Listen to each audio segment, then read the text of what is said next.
mahiwaga nga matipapakalo. Ang Tagalog ng calculator ay pangtuwang. Anong pangtuwang? Pantuwang o pangtuos. O sa modernong Tagalog ay kalkulador. Ngayon, ang tanong, sino nag-imbento? Sino nag-imbento ng calculator? Hindi mo alam. Sabay-sabay nating alamin. At hindi na para patagalin pa. I-drawing na yan! 2,400 BCE pala to, Papa Jepoy. Ang calculador. Ang unang calculator ba yung abacus? Abacus. Tama. Sino yan? Egyptian? Calculador o ay ang abacus na nagmula sa Mesopotamia. Mesopotamia. Ito ay ginagamit upang magbilang ng mga kalakal at gumawa ng simpleng mga kalkulasyon tulad ng pagdaragdag at pagbawas. Mga beads. Naalala niyo yung beads? Yes. Parang ganito. Yung bigay ni Master Hans. Inilipat lang sa kabila. Ganun. Parang, by ones, by tens, by hundreds. Parang ganun. So, pag inusog mo dyan, 100, 200, 300, ganun. Anyway, abacus. 1600s, 1700s.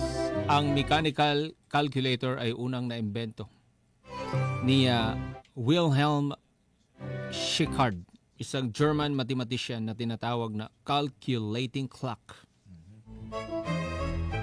At 1642, si Blaise Pascal, isang French mathematician na gumawa ng Pascaline, isang makina na kayang magdagdag at magbawas. At ito ang unang matagumpay na mechanical calculator. At 1820, ang unang mass-produced na mechanical na calculador, ang arithmometer na naimbento ni Charles Xavier Thomas de Colmar, Papa Jepoy.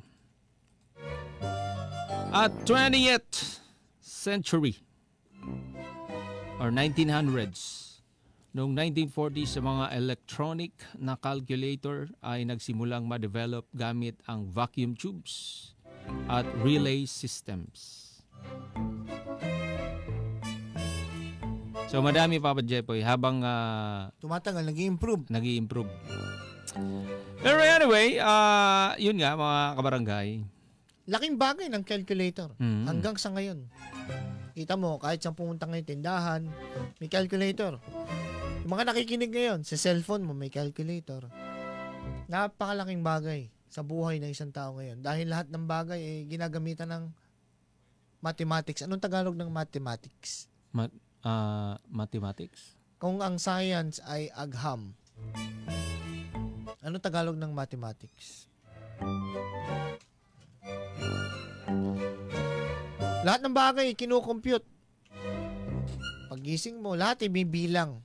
Hakbang mo, anong oras ka alis, anong oras ka darating. So, napakalaking bagay ng mathematics. Okay, game! Ang kalkulador o pangtuos, Papa Jepoy. Noong unang panahon, sabi ni Boss King, walang pasok daw. Noong unang panahon, sa isang bayan sa ilalim ng kabundukan, may isang matandang pantas na nangangalang Katuwos. Siya ay kilala sa kanilang lugar bilang isang taong mahusay magbilang at magkwenta. Si Katuwos. Kano-ano yan ni Kamuning? Mga ano yan, magkakatropa yan. So, magaling siyang magbilang, Papa Jepoy. Mahusay, magkwenta. Maging ito'y tungkol sa ani, kalakal, o utang.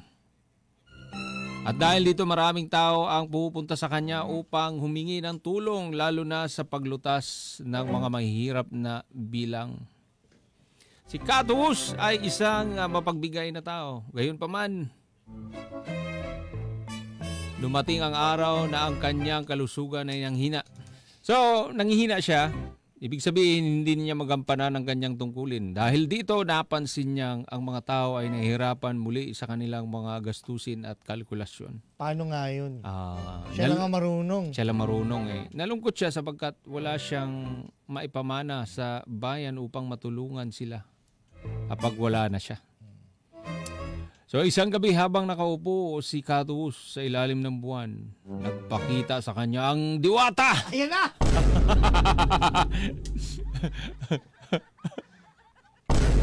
Lumabas yung diwata. Lumabas yung diwata, may hawak na mangkok. Lumabas yung diwata. Oh, may hawak na mangkok. Tapos? Isinerve, mainit pa. Ito na ang specialty ko, pares! Overload. Sabi niya, ano yung tsura kahit ng diwata? hindi man masarap ito. Naka-green? Naka-green. Alam ko marami na kayong narinig dito sa pares ko. Pero bashers is bashers. I don't care. Tikman nyo na muna ito. Tinikman. Dinikman. Nung tinikman, ang sabi ni Catuus, masarap. Masarap. Lumabas yung dila. Lumabas yung dila. Lumabas yung dila. Masarap anya yung pares mo. Oo. Sakto lang yung lasa. Ngayon! So ayun, isang gabi habang nakaupo si Catuus sa ilalim ng buwan, nagpakita na nga ang diwata, Papa Chepoy. Ang diwata ay nagngangalang Diwa Numera, tagapagbantay ng kaalaman at agham. Ang diwata ay lumapit kay Catuus at sinabing, Catuus, nakita ko ang iyong malasakit sa mga kababayan. At dahil sa iyong kabutihan, ibibigay ko sa iyo ang kapangyarihan upang lumikha ng isang bagay na magpapatuloy ng iyong misyon kahit wala ka na. At binigyan ng diwata si Catuus ng mahiwagang bato na naglalaman ng kaalaman tungkol sa bilang at lohika. Sinabi ng diwata na gamitin ang bato upang lumikha ng isang gamit na makakatulong sa mga tao sa pagkwenta. So, etong si diwata inilabas na yung foil. May bato. May bato. Tapos may foil.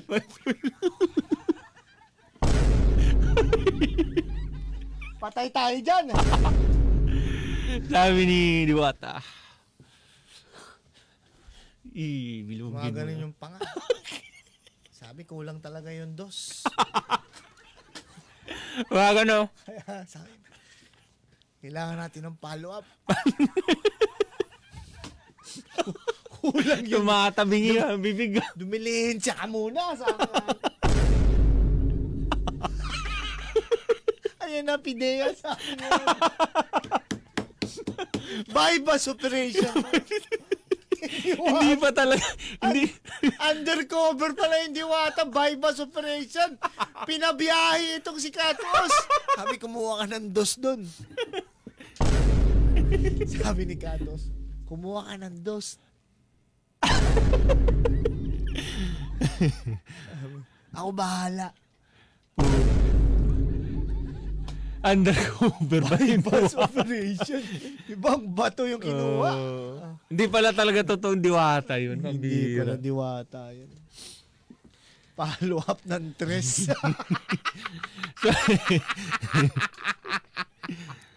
So ito na, Papa Jepoy. Ginamit na ni Catuus ang kanyang natitirang lakas upang hubugin ang mahiwagang bato. Tindi ni Catuus. Pumalo up ng tres. Hyper. Lahat kinumpyut. Hyper si Catuus. Wangon si Catuus. Akin na yan, lahat. Bibilangin ko lahat. 1,000 city mil. Hyper. Ano yung tingin bahal niya mo? Si Catuus tumira ng tres. Lahat kinumpyut. Lahat binilang hanggang 1 million. Problema doon, si Catuus na lobat. Bumaba yung ano? Lobat na si Catuus. Naglanding? Hindi lumipad? Ang sama ng landing. Lumilipad na naman ang isip ko. Lumilipad na naman ang isip ko. Hindi na makapagbilang. Kinakausap, tulala. Wala na, hindi na makapagbilang Lumabas uli yung Diwata. Sabi di pala. Sabi ng Diwata, loko-loko ka!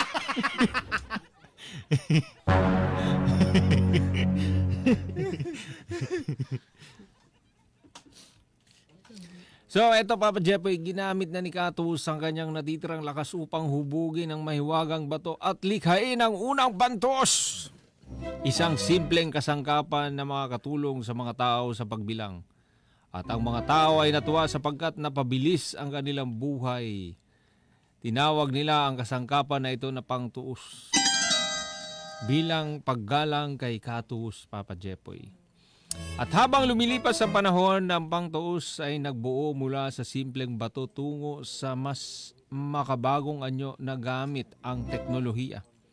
Tinatawag nila ito ng mga bagong henerasyon bilang kalkulador. Ngunit ang alamat ng pangtuos ay nananatiling buhay sa puso ng mga tao bilang simpulo ng pagtulong at kabutihan. Huwag mo na patagalin, drawing mo na yung calculator. Okay. Drawing na natin. Okay!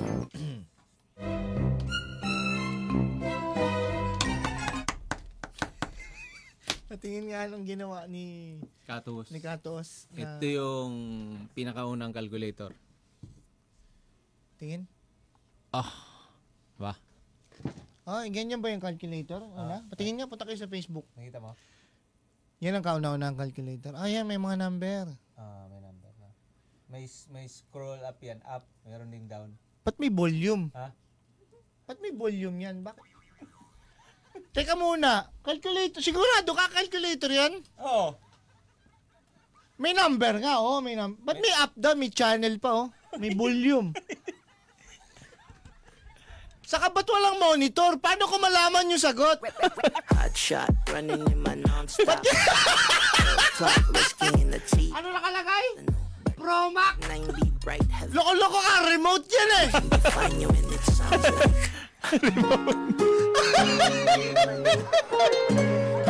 May number nga. High-end calculator. Wala namang sagot. Paano ka mag-compute? Barangay LS 97.1. 97.1. forever. Number 1.